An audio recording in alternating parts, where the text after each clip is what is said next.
இறைவனுக்கு செய்யக்கூடிய அநீதி இறைவனுக்கு இணை கற்பிப்பது. அந்த அநீதிக்கு இறைவன் புறத்திலிருந்து மன்னிப்பே கிடையாது என்று இஸ்லாமிய மார்க்கம் சொல்லுகிறது. இந்த உலகத்திலே இஸ்லாமியர்களாக வாழக்கூடிய முஸ்லிம்கள் தன்னுடைய வாழ்க்கையில நாம செய்யக்கூடிய ஒவ்வொரு காரியமும் இணை வைப்பு இல்லாத ஒரு காரியமாக இருக்க வேண்டும் என்று யோசித்து செயல்பட வேண்டும். ஆனால் பெரும்பாலான முஸ்லிம்கள் என்ன செய்யறாங்க, தான் செய்கிற அந்த அமல்களில், தான் செய்கிற அந்த காரியங்களில் இணை வைப்பு இருக்கிறதா என்று சிந்திப்பது கிடையாது. நம்முடைய முன்னோர்கள் சொல்லி இருக்கிறார்கள், நம்முடைய பாட்டன் முப்பாட்டன்மார்கள் இதை செய்திருக்கிறார்கள், இதை செய்வதனால் நமக்கு நன்மை கிடைக்கும் என்கிற நம்பிக்கையில மார்க்கத்திற்கு முரணான, மார்க்கம் தடுத்த பல இணை வைப்பான காரியங்களை மார்க்கம் என்கிற பெயரிலே பல முஸ்லிம்கள் செய்கிறார்கள். சிந்தித்து பார்க்க வேண்டும். எந்த ஒரு அமலை செய்வதாக இருந்தாலும் அந்த அமல் நபிகளார் அவர்கள் காட்டி தந்திருக்கிறார்களா என்று யோசித்து பார்க்க வேண்டும்.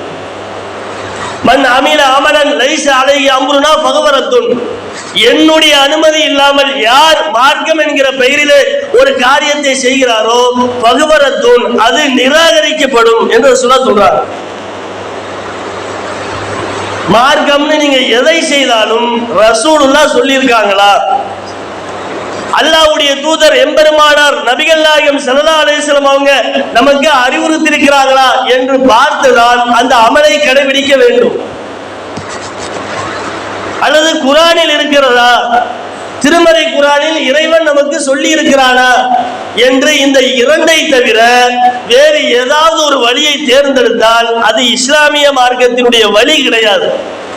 மறுமையிலே அந்த அமல்கள் நிராகரிக்கப்பட்டுவிடும். திருமறை குர்ஆனை படித்து பார்க்கிற பொழுது அதிலே பல வசனங்களில் இறைவன் என்ன சொல்கிறான், அத்தியுல்லாஹ், அல்லாஹ்வுக்கு கட்டுப்படுங்கள், வத்தியுர் ரசூல், அல்லாஹ்வுடைய தூதருக்கு கட்டுப்படுங்கள், இதை விட்டும் பிரிந்து விடாதீர்கள் என்று அல்லாஹ் என்ன செய்கிறான், திருமறை குர்ஆனில் சொல்லி காட்டுகிறார். நீங்கள் அல்லாஹ்விற்கு கட்டுப்பட வேண்டும், அல்லாஹ்வுடைய தூதருக்கு கட்டுப்பட வேண்டும். வேறு யாருக்கும் மார்க்கம் என்கிற அடிப்படையில் கட்டுப்பட வேண்டிய அவசியம் கிடையாது. அப்படி கட்டுப்பட்டால் அது இஸ்லாமிய மார்க்கம் கிடையாது. மறுமையில அதற்கு உண்டான கூலி கிடைக்காது. மாறாக அந்த காரியத்தை செய்ததன் காரணமாக மறுமையிலே தண்டனையைத்தான் இறைவன் கொடுப்பான். இந்த உலகத்திலே மிகப்பெரிய ஒரு பாவமாக இருப்பது அல்லாஹ்விற்கு இணை கற்பிப்பது. அந்த பாவத்திற்கு கிடைக்கக்கூடிய தண்டனையை போன்று வேறு எந்த பாவத்திற்கும் இறைவன் சொல்லவில்லை. அப்படிப்பட்ட தண்டனையை அல்லாஹ்விற்கு இணை கற்பிக்கக்கூடிய பாவத்திற்கு அல்லாஹ் தருகிறார். முதலாவதாக அல்லாஹ் என்ன செய்கிறார், நீங்கள் முஸ்லிம்களாக இருந்து கொண்டு இணை கற்பிக்கக்கூடிய காரியத்தை செய்தால் அல்லாஹ்வை போல அவுலியா இருக்கிறாரு, அல்லாஹ்விடத்துல எப்படி பிரார்த்தனை செய்வோமோ அது போன்று அவுலியாக்கள் இடத்துல கையேந்தி நம்ம கேட்கிற பொழுது அவுலியாக்கள் என்ன செய்வாங்க, அல்லாஹ்விடத்துல வாங்கி தருவார்கள்.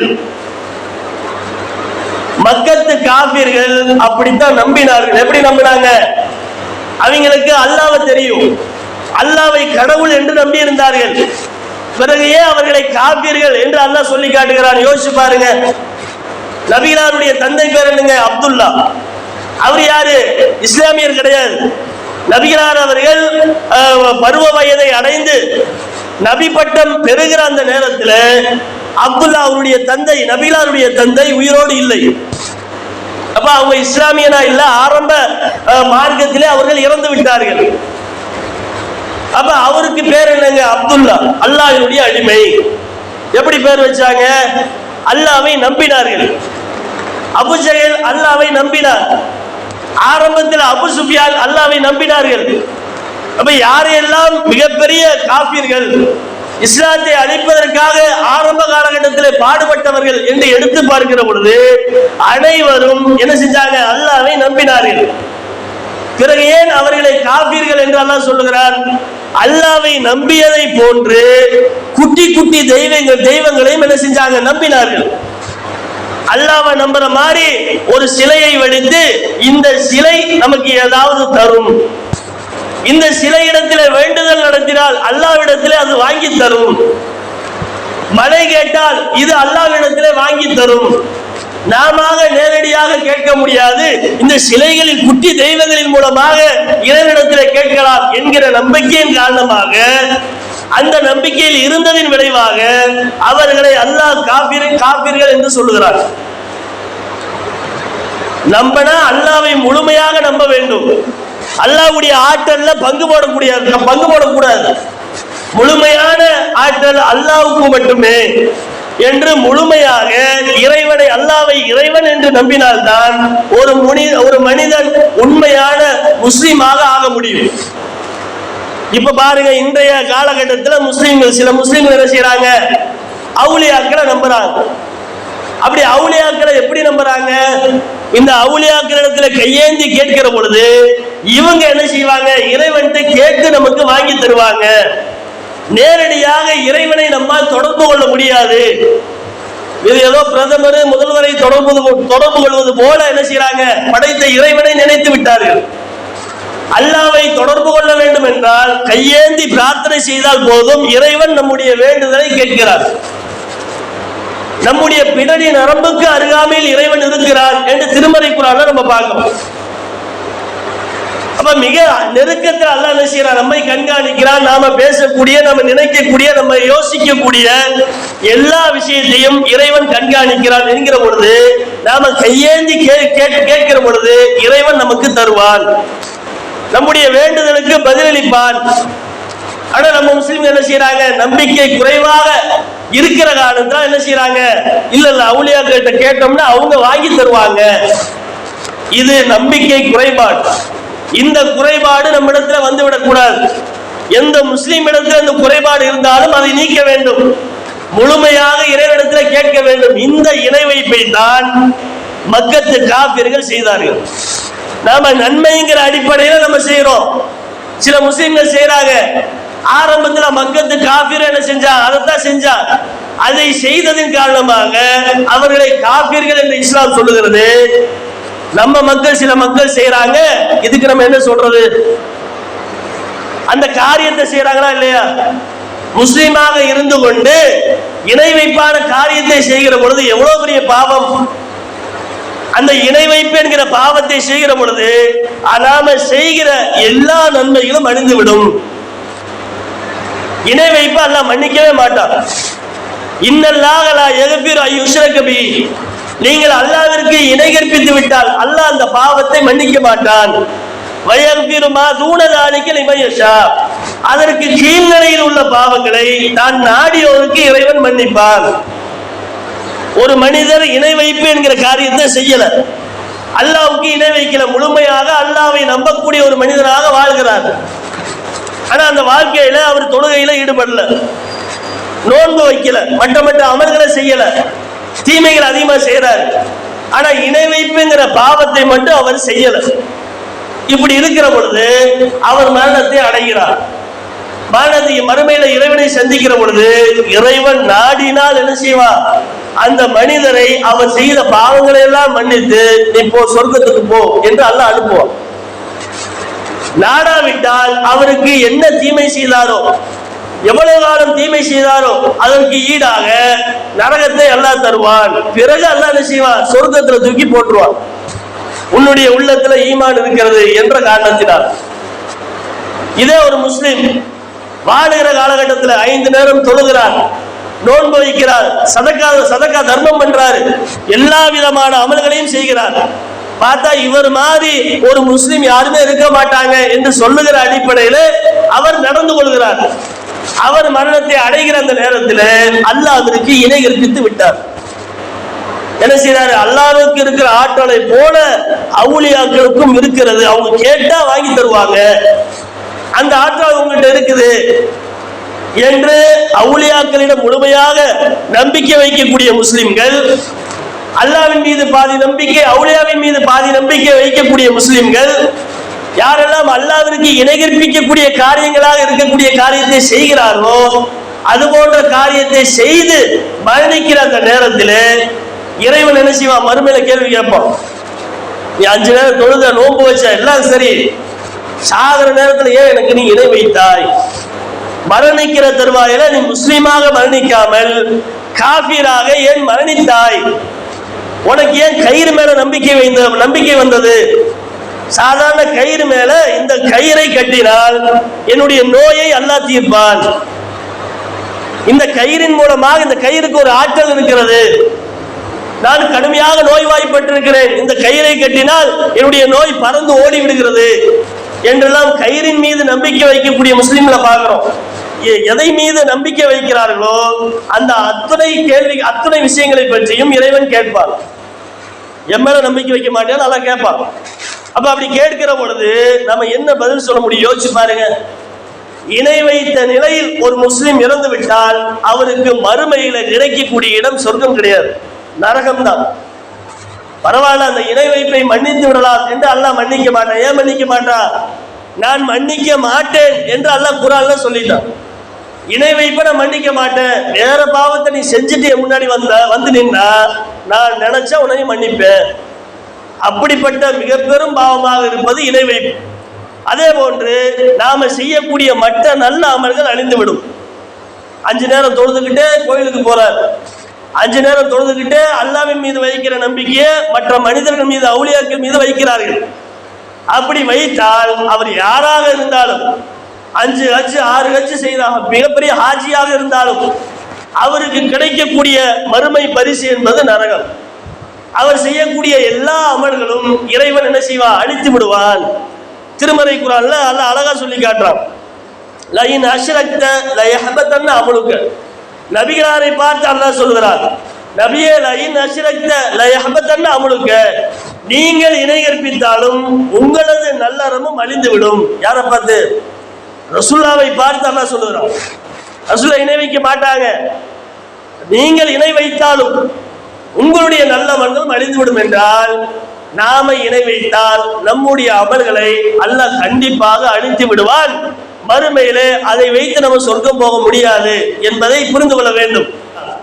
திருமறை குர்ஆன்ல அழகா அல்லாஹ் சொல்லி காட்டான், இன்னஹு யுஷ்ரிக் பில்லாஹ், நீங்கள் அல்லாஹ்விற்கு இணை கற்பித்து விட்டால் பக்கத்து ஹர்ரமல்லாஹு அலைஹில் ஜன்னah, சொர்க்கத்தை உங்களுக்கு அல்லாஹ் தடை செய்து விட்டான். தடைனா என்னங்க? போகவே முடியாது, அதுக்குள்ள அதனுடைய வாசனை கூட நுகர முடியாது. அப்ப அப்படிப்பட்ட பாவமாக இருக்கிற இந்த இணை வைப்பு என்கிற பாவத்திலிருந்து முஸ்லிம்கள், அதை செய்யக்கூடிய முஸ்லிம்கள் விலக வேண்டும். நாம செய்யக்கூடிய அமல்கள் இஸ்லாத்துல இருக்கிறதா என்று என்ன செய்ய வேண்டும்? யோசித்து பார்த்து செய்ய வேண்டும். நிரந்தர நரகத்தை பெற்று தரக்கூடிய காரியமாக இருக்கிற அந்த காரியத்தை செய்துவிடக் கூடாது. ஆனால் பெரும்பாலும் செய்யறாங்களா இல்லையா? தர்கா என்று அமைத்துக் கொண்டு அந்த தர்காவில் அவுலியாக்கள் அடங்கி இருக்கிறார்கள், அவர்களிடத்துல போய் கேட்கிற பொழுது அவர்கள் இறைவன்கிட்ட வாங்கி தருவாங்க அப்படிங்கிற நம்பிக்கை இருக்கிறது. ஆனா உண்மையிலே இஸ்லாத்திற்கும் தர்காக்களுக்கும் சம்பந்தம் இருக்கிறதா என்று முஸ்லிம்கள் யோசித்து பார்க்க வேண்டும். அலி ரலியல்லாஹு அன்ஹு மரண நேரத்துல ஒருத்தரை கூப்பிடுறாங்க. கடைசி காலகட்டத்துல ஒரு சகாபியை கூப்பிட்டு, இந்த ஒரு வேலைக்காக நான் உன்னை அனுப்புறேன், அந்த வேலை என்பது என்னை நபிகளார் அவர்கள் எனக்கு தந்த வேலை, ஒரு சிறப்பான வேலை எனக்கு கொடுத்திருக்கிறாங்க, அந்த வேலையை நான் செய்தேன், அதே போன்ற வேலையை இன்றைக்கு நீயும் செய்ய வேண்டும். என்ன வேலை? தரைக்கு மேலே உயரமாக எழுப்பப்பட்டிருக்கிற எந்த ஒரு கபராக இருந்தாலும் அதை தரைமட்டமாக்காமல் நீ விட்டு விடாது. நம்ம தோண்டி மையத்தை அடக்கம் செய்கிற பொழுது லேசா மண்ணு மேல இருக்கும், அது கண்டிப்பா இருக்கத்தை செய்யும். அந்த மண்ணை சொல்லல. எந்த மண்ணை சொல்றாங்க? உயரமாக கட்டப்பட்டிருக்கிற சிமெண்ட் பூசி கல்ல வச்சு தர்கா ஒரு சேப்ல கட்டியிருக்காங்களா இல்லையா, அந்த மாதிரி கட்டப்பட்டிருக்கிற எந்த ஒரு கபராக இருந்தாலும் அதை நீ தரைமட்டம் ஆக்காமல் விட்டு விடாது என்று தன்னுடைய தோழருக்கு அலி ரலியல்லாஹு அன்ஹு அறிவுரை சொல்றாங்க. யார் சொன்னதா சொல்றாங்க? ரசூலுல்லாஹ் இந்த வேலைக்காக என்னை நியமித்தார்கள். ஆனா நம்ம பெரும்பாலான முஸ்லிம் என்ன செய்யறாங்க? ஒவ்வொரு ஊரிலும் தர்காவை அமைத்து இது இஸ்லாத்துல உள்ளது என்பது போல செய்கிறார்கள். ஹதீஸ்களை படிக்கிற பொழுது அது இஸ்லாத்துல இல்லாதது என்பதை முஸ்லிம்கள் புரிந்து கொள்வார்கள். ஹதீஸை படிக்க மாட்டாங்க. சில ஆலிம்கள் பயான் பண்றாங்களா இல்லையா? நேற்றைக்கு கூட சில ஆலிம்கள் பயான் பண்ணாங்க. என்ன? தர்காவுக்கு செல்ல வேண்டும் அப்படிங்கிற அடிப்படையில பல ஆலிம்களுடைய உரைகள். அவங்க ஹதீஸை படிச்சிருப்பாங்க, போய் கேளுங்க. ஹதீஸ்ல இந்த மாதிரி வசனத்துல, இந்த புகாரி இந்த நம்பர்ல இந்த ஹதீஸ் தர்காவை தரைமட்டமாக்காமல் விட்டுவிடாது என்று ரசூலுல்லாஹ் அறிவுரை சொல்லி இருக்கிறாங்க, எச்சரிக்கிறாங்க. ஆனா நீங்க அதுக்கு போய் வழிபாடு செய்ய சொல்றீங்களே, நீங்க அதுக்கு போய் பாத்தியா ஓத சொல்றீங்களே அப்படின்னு கேட்கிறப்ப அவங்களால பதில் சொல்ல முடியாது.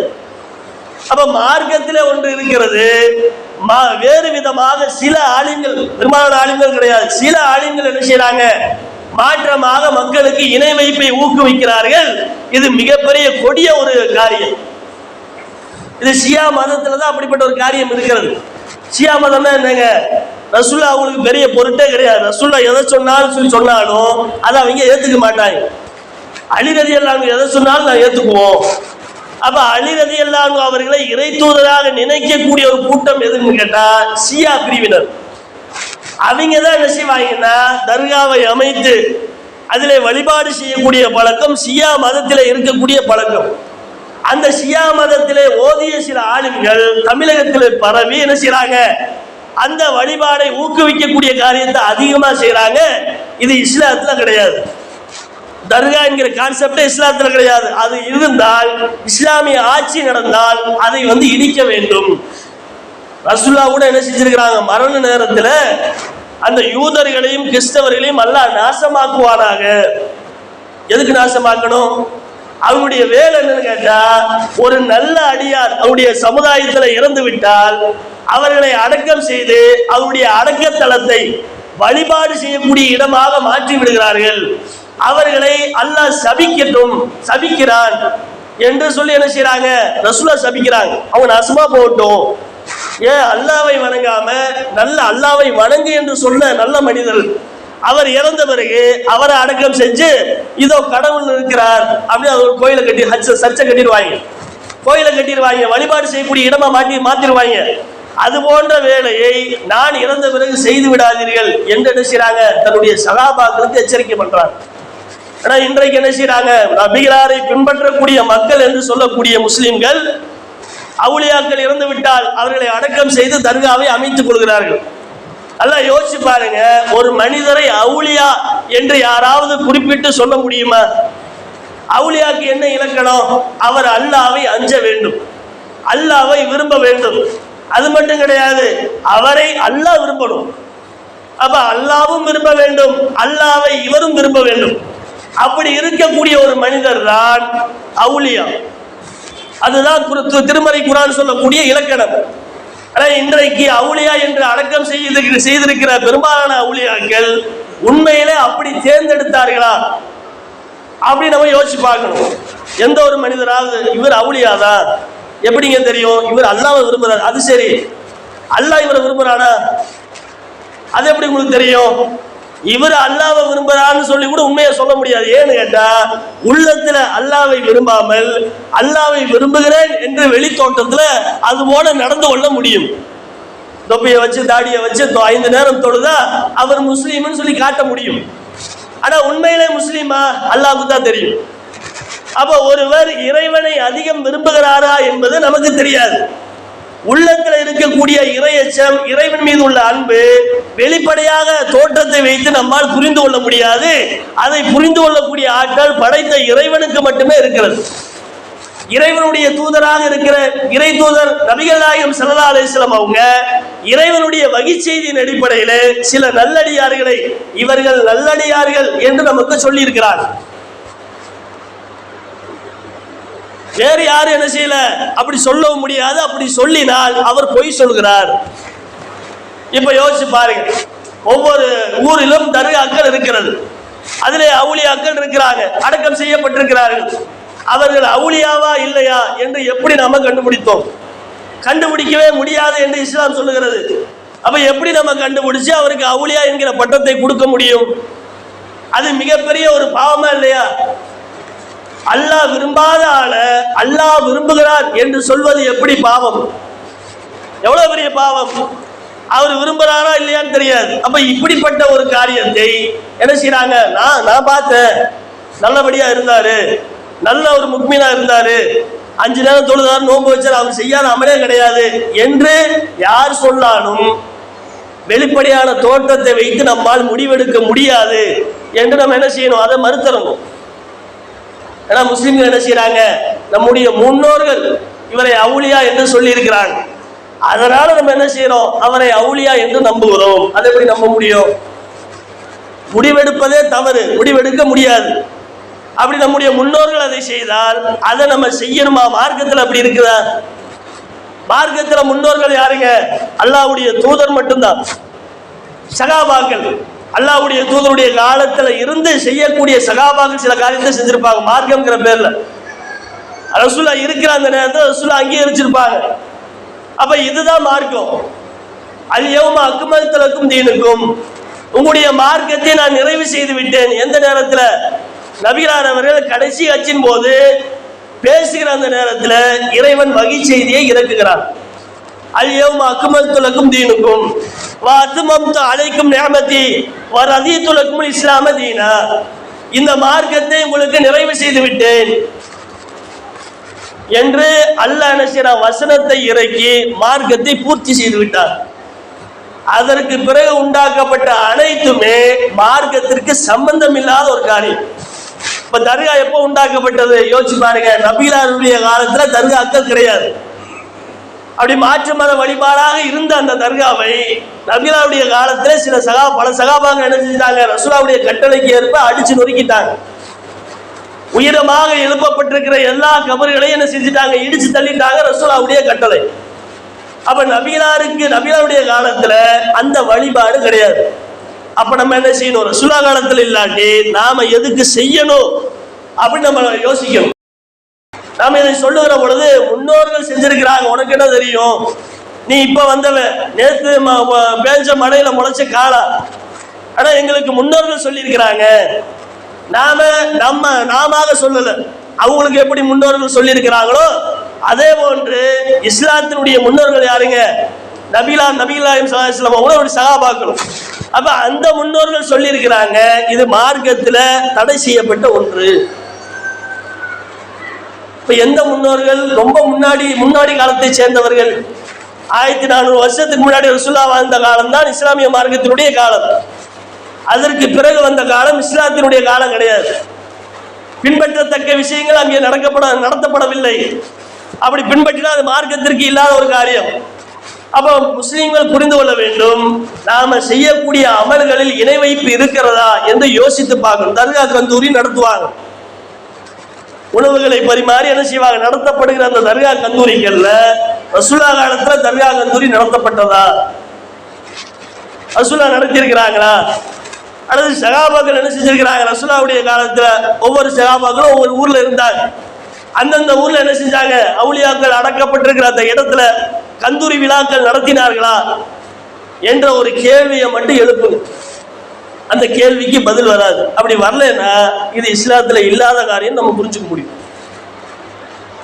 அப்ப ரசூலுல்லாஹ் காலத்துல இல்லாத ஒரு கந்தூரியை மார்க்கம்ங்கிற பேர்ல நாம எதுக்கு கொண்டாடணும்? யோசிச்சு பாருங்க. இது மார்க்கம் கிடையாது, சும்மா எல்லாத்துக்கும் சோறாக்கி போடுறோம்னா அது வேற. ஆனா இது மார்க்கம். இந்த அவுலியாக்களுடைய சிறப்பு, இந்த அவுலியாக்களுடைய பரக்கத்து, இங்கே வந்து தர்கா கந்தூரி என்று நடத்தப்படுகிற அந்த இடத்துல செய்யப்படக்கூடிய சில அமல்கள், இவையெல்லாம் இஸ்லாத்துல இருக்கிற ஒரு காரியம் என்பது போல நடத்துகிற பொழுது அது மிகப்பெரிய ஒரு பாவமாக அமைந்து விடுகிறது, இணை வைப்பாக அமைந்து விடுகிறது. அல்லாஹ்வின் பெயரால ஆடு மாடுகளை நீங்கள் தியாகம் செய்து அறுக்கிற பொழுது அதற்கு மிகப்பெரிய கூலி கிடைக்கும். அதை விடுத்து அவுலியாக்களுடைய பெயரை சொல்லி நீங்க ஆடு மாடுகளை அறுக்கிற பொழுது அது இணை வைப்பான காரியம். அது மிகப்பெரிய தீமையை தான் நம்மை கொண்டு போய் சேர்க்கும். மறுமையில மிகப்பெரிய தண்டனை அல்லாஹ் கொடுப்பான். அப்ப செய்யக்கூடிய காரியங்கள்ல இணை வைப்பு இருக்கிறதா என்று முஸ்லிம்கள் சிந்திக்கணும். நாம செய்வதில் இணை வைப்பு இருக்கிறதா, இருந்தா செய்யக்கூடாது அப்படிங்கிற எண்ணத்துல வர வேண்டும். நம்முடைய அத்தா சொன்னாரு, நம்முடைய அம்மா சொன்னாங்க, நம்முடைய நன்னா சொன்னாரு, ராதா சொன்னாரு, நல்லதை ஏத்துக்கலாம். யார் சொன்னாலும் நல்ல காரியங்களை நாம பின்பற்றணும். முன்னோர்கள் செய்யக்கூடிய நல்ல காரியங்களை பின்பற்றணும். ஆனா அவங்க தீமையான ஒரு காரியத்தை செய்கிற பொழுது அவங்க செஞ்ச தீமையை நம்ம செஞ்சிடக்கூடாது. மார்க்க விஷயங்களை முன்னோர்கள் செய்வதை நான் அப்படியே பின்பற்றணும். அப்படி நம்ம பின்பற்றினோம் என்றால் நம்முடைய முன்னோர்கள் தவறா செய்திருக்கலாம், அந்த தவறை நாம அதை பின்பற்றி செய்கிற பொழுது மறுமையில அல்லாஹ் நம்மை கேள்வி கேட்பா, நீ சிந்திக்க மாட்டியா? நல்லா கேட்பான், நீ சிந்திக்க மாட்டையா? உனக்கு அறிவை கொடுத்துருக்கா இல்லையா? அப்ப உன்னுடைய தந்தை போல உன்னுடைய தந்தை என்ன செய்தாரோ அதை அனைத்தையும் செய்தாயா? வாடுகிற காலகட்டத்தில் அவர் என்னவெல்லாம் செய்ய சொன்னாரோ அதை அனைத்தையும் செய்தாயா என்றெல்லாம் கேட்பானா இல்லையா? அவன் மார்க்கம்ங்கிற விஷயத்துல அல்லாஹ்வுடைய கட்டளை நம்ம பின்பற்ற வேண்டும், அல்லாஹ்வுடைய தூதருடைய போதனை பின்பற்ற வேண்டும். இதற்கு மாற்று வழியாக பல காரியங்களை செய்கிற பொழுது அது நம்மை நரகத்திற்கு இழுத்து செல்லக்கூடிய ஒரு காரியமாக இருக்கிறது என்பதை புரிந்து மார்க்கத்துல நமக்கு தெளிவு வேணும். என்ன தெளிவு? மார்க்கத்துல இருக்குதா என்று நம்ம யோசித்து பார்க்கணும். ஒரு கடைக்கு போறோம், ஒரு ஆடை எடுப்பதாக இருந்தா என்ன செய்யறோம்? ஒரு 4 கடைக்கு ஏறி இறங்கி நல்ல ஆடையை தேர்ந்தெடுக்கிறோம். ஒரு காய்கறி கடைக்கு போய் பழங்கள் வாங்குவதாக இருந்தால், காய்கறி வாங்குவதாக இருந்தால் எந்த இடத்துல நல்லா இருக்கும், எந்த காய்கறி நல்லா இருக்கு என்று என்ன செய்யறோம்? பார்த்து வாங்குறோம். அப்ப எல்லாவற்றையும் பார்த்து பார்த்து வாங்கக்கூடிய நாம பின்பற்றுகிற இந்த இஸ்லாமிய மார்க்கத்துல நாம செய்யக்கூடிய காரியங்கள் இஸ்லாத்துல இருக்கிறதா என்று ஒரு சின்ன யோசனையாவது நம்ம இடத்துல வந்திருக்கிறதா? வரவே இல்லை. எப்பயும் போல சும்மா தொழிலுக்கு வர்றது, எப்பயும் போல ஊர்ல என்ன செய்யறாங்களோ அதை செய்யறது, அப்படிங்கிற மாதிரி நம்முடைய வாழ்க்கை அமைந்து விடுகிறது. நம்முடைய மூளைக்கு வேலை கொடுப்பது கிடையாது. இஸ்லாமிய மார்க்கம் என்ன சொல்லுது? சிந்திக்க சொல்லுது. அஃபலாயத்த தப்பருனல் குரான், இவர்கள் இந்த குரானை சிந்திக்க மாட்டாங்களா? நல்லா கேட்கலாம். அப்ப சிந்திக்க சொல்லக்கூடிய மார்க்கத்துல ஒரு அமல் என்று எடுக்கிற பொழுது, செய்கிற பொழுது இது மார்க்கத்துல இருக்குதா என்று சிந்திக்காமல் செய்தால் மறுமையில அல்லாஹ் கேள்வி கேட்பான், தண்டனை கொடுப்பான் என்பதை புரிந்து கொண்டு இணை வைப்பு என்கிற பெரும்பாவத்திலிருந்து நாம விலகக்கூடியவர்களாக, அப்படி செய்யக்கூடிய மக்களுக்கு அறிவுரை சொல்லக்கூடிய மக்களாக நம் அனைவரையும் அல்லாஹ் ஆக்கி அருள்வானா என்று கூறி இந்த ஜும்மாவின் முதல்வரை முடித்துக் கொள்கிறேன். அஸ்ஸலாமு அலைக்கும் வரஹ்மத்துல்லாஹி வபரகாத்துஹு.